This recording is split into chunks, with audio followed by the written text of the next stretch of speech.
It's 7 in the morning. The alarm sounds. Your body automatically tenses as if it had heard an emergency siren. It's not that you can't get up physically. It's that something inside you resists with inexplicable force. You stay there, motionless, feeling how each passing minute feeds that voice in your head whispering, "You're lazy.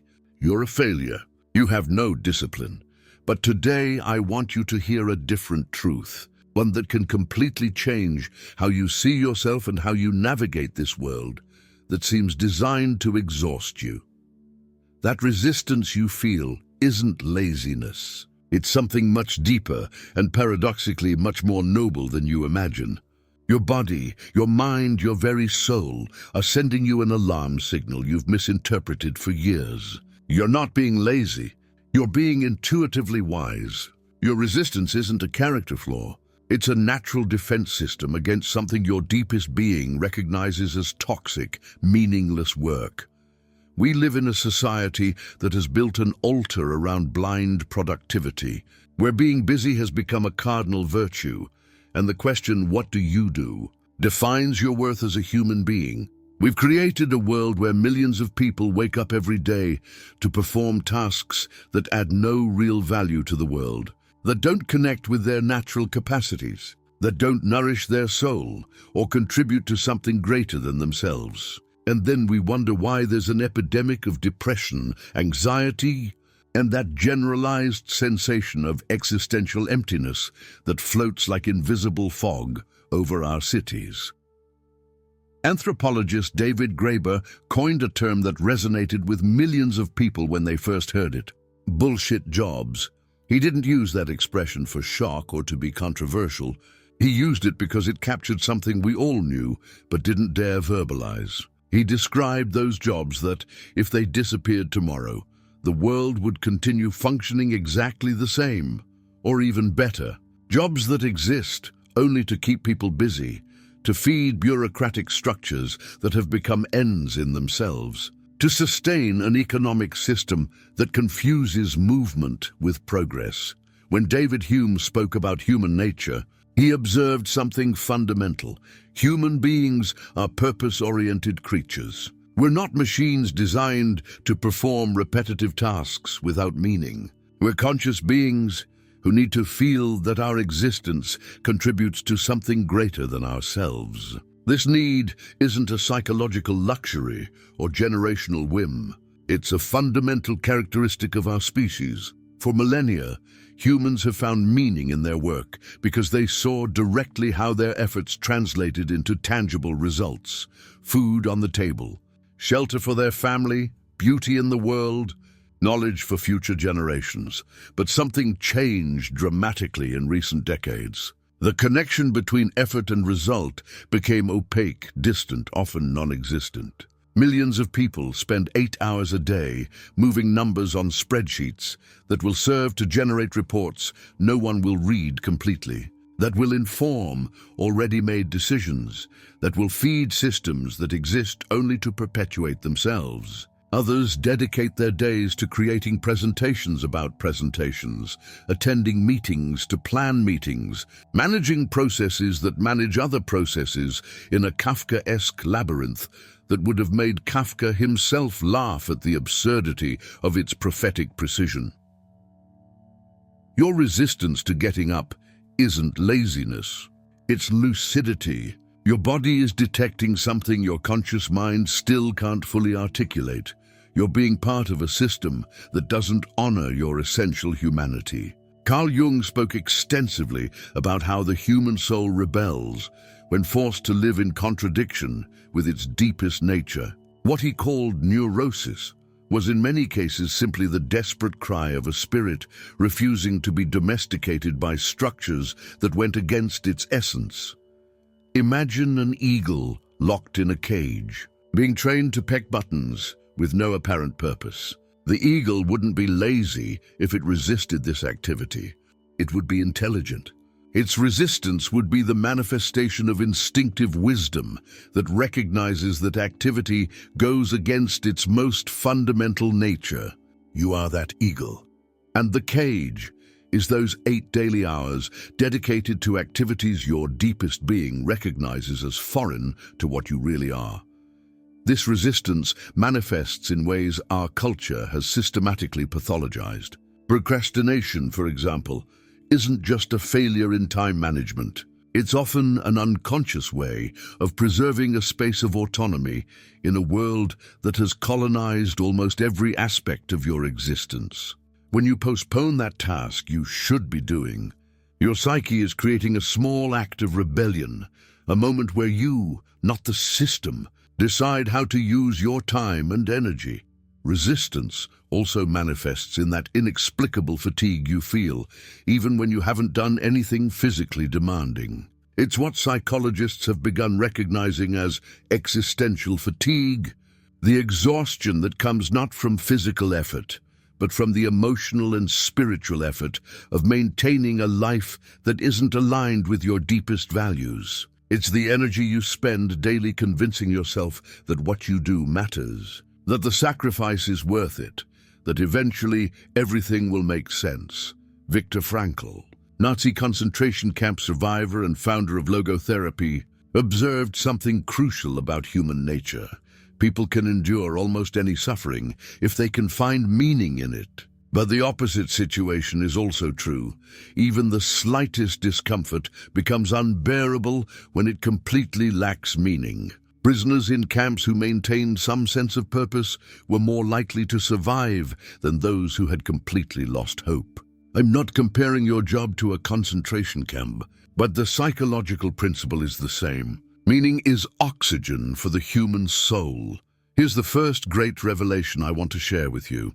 Your laziness is emotional intelligence operating at a level your conscious mind doesn't yet fully recognize. Your resistance is your internal navigation system telling you you're off course, that you're investing your vital energy in something that doesn't nourish your growth as a human being.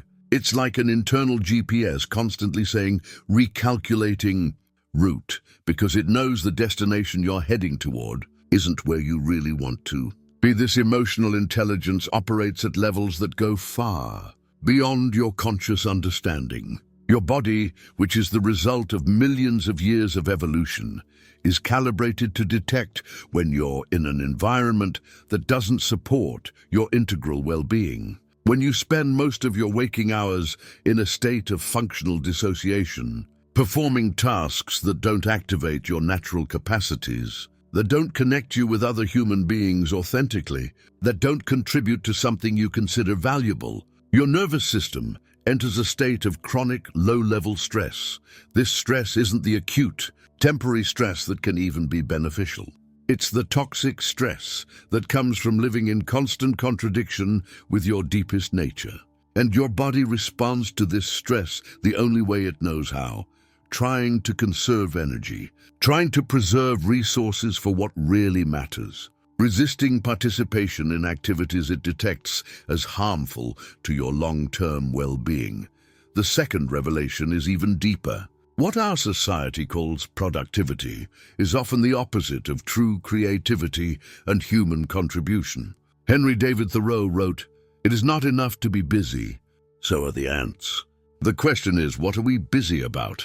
This question, written more than 150 years ago, is more relevant today than ever. We've created a culture where constant activity has become an end in itself, where staying busy is considered a virtue regardless of the results or impact of that activity. But true productivity, the kind that really moves the world forward, comes from a completely different place. It comes from authentic passion, from deep curiosity, from genuine desire to solve real problems and contribute to others' well-being. The great advances in science, art, philosophy, technology haven't come from people who forced themselves to be more productive. They've come from people who found something that mattered to them so much that working on it didn't feel like work at all. Think about any innovation that has changed the world. Behind it, you'll find someone who was so fascinated, so committed to an idea or problem that hours passed without them noticing. Einstein developed relativity not because he had an iron productivity routine, but because questions about the nature of time and space obsessed him in a beautiful way. Marie Curie spent years in precarious conditions studying radioactive elements, not because she was disciplined in the conventional sense, but because she was genuinely in love with the discovery process. The third revelation challenges one of our era's most entrenched beliefs, the idea that you must find your passion and follow it. This notion, though well-intentioned, has created overwhelming pressure on entire generations who feel defective because they haven't found that passion that's supposed to guide their entire life. But the truth is more subtle and ultimately more liberating. Passions aren't found like lost objects waiting to be discovered. Passions develop through deep engagement with real problems, through gradual contribution to something greater than oneself, through progressive mastery of skills that allow creating genuine value in the world. Passion is the result of living with purpose, not the prerequisite for doing so. Cal Newport, in his research on job satisfaction, discovered something fascinating. The most satisfied people with their jobs didn't necessarily start with a clear passion for what they do. What they had in common was that they had developed valuable skills, had found ways to use those skills to solve important problems, and had gradually built a sense of mastery and autonomy in their work. Passion came later, as a natural result of doing work that matters excellently. This leads us to the fourth revelation, which will fundamentally change how you understand your relationship with work. The problem isn't that you're lazy. The problem is that you're trying to motivate yourself to do something you shouldn't be doing in the first place. It's like trying to motivate yourself to eat something your body instinctively rejects. Resistance isn't the problem. It's the solution. Your resistance is valuable information, telling you something crucial about the quality of life you're living.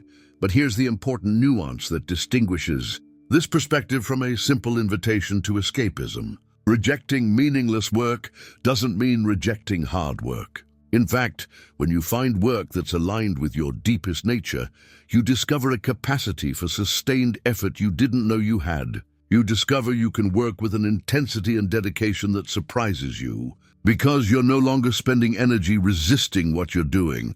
Arthur Schopenhauer spoke about the difference between blind will and will informed by understanding. Blind will pushes you to do things because you should do them, because it's expected, because it's normal.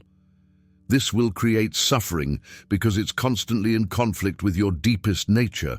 But will informed by understanding operates from a different place.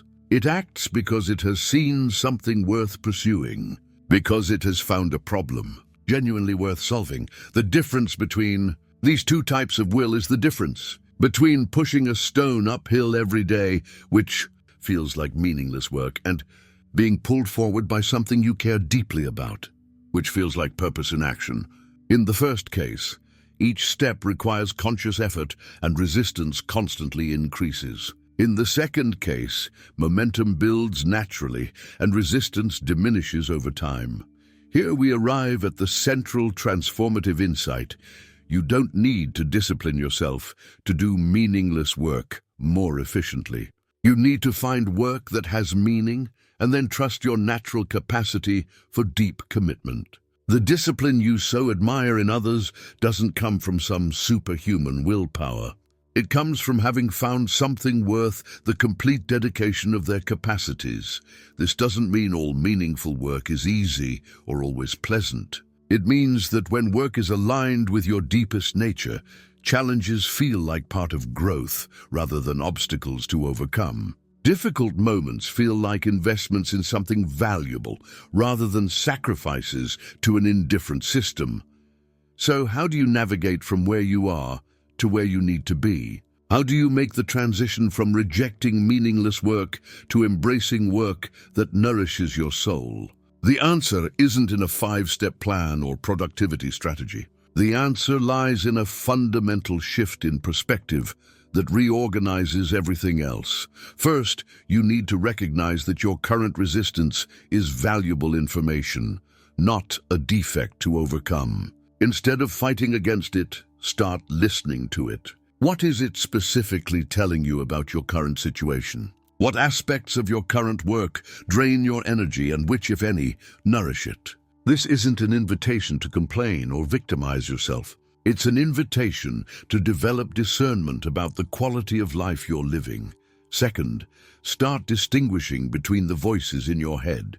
There's a voice that comes from social conditioning, telling you what you should be doing based on external expectations. And there's another voice, quieter but more persistent, that comes from your deepest wisdom, that knows what really nourishes you and makes you grow. Learning to distinguish between these voices is one of the most important skills you can develop.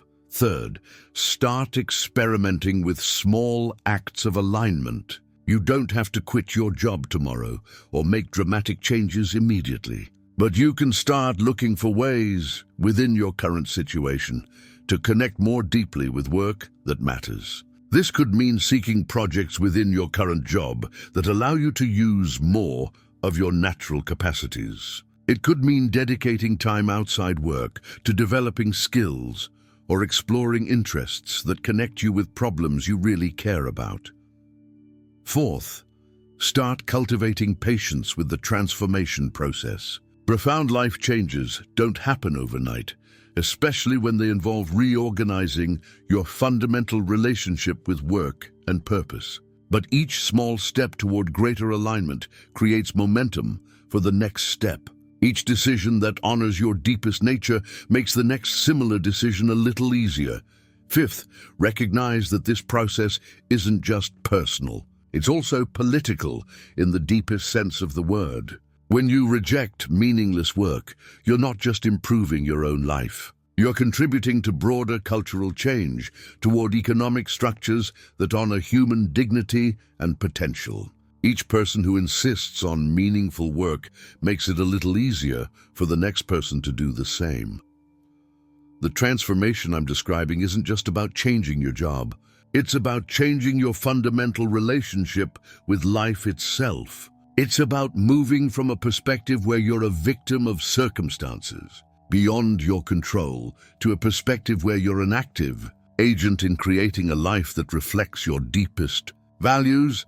This transformation requires courage, not because it's dangerous, but because it requires you to act based on your own internal wisdom instead of automatically following external expectations. It requires you to trust your capacity to create value in the world in ways aligned with who you really are.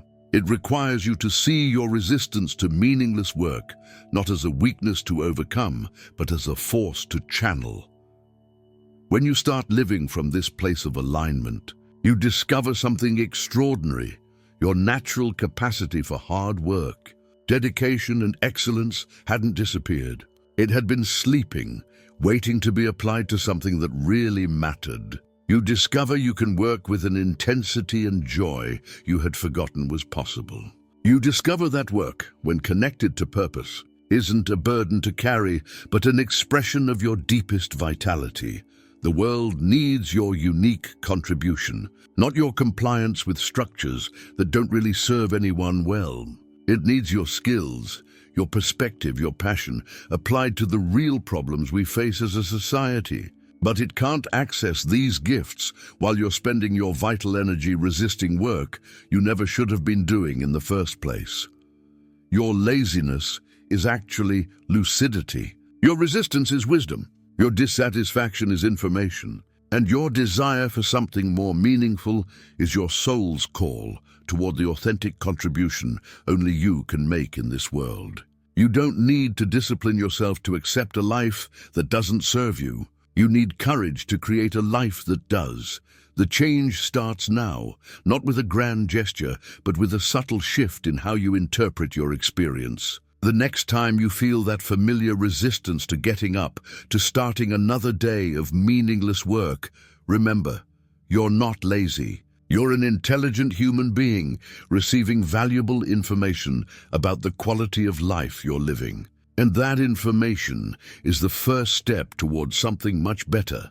If this message resonated with you, if you recognize something of your own experience in these words, share it with someone who might also need to hear it. Sometimes, all we need to start changing our life is knowing we're not alone in feeling that something fundamental must change. Your resistance isn't the problem. It's the beginning of the solution.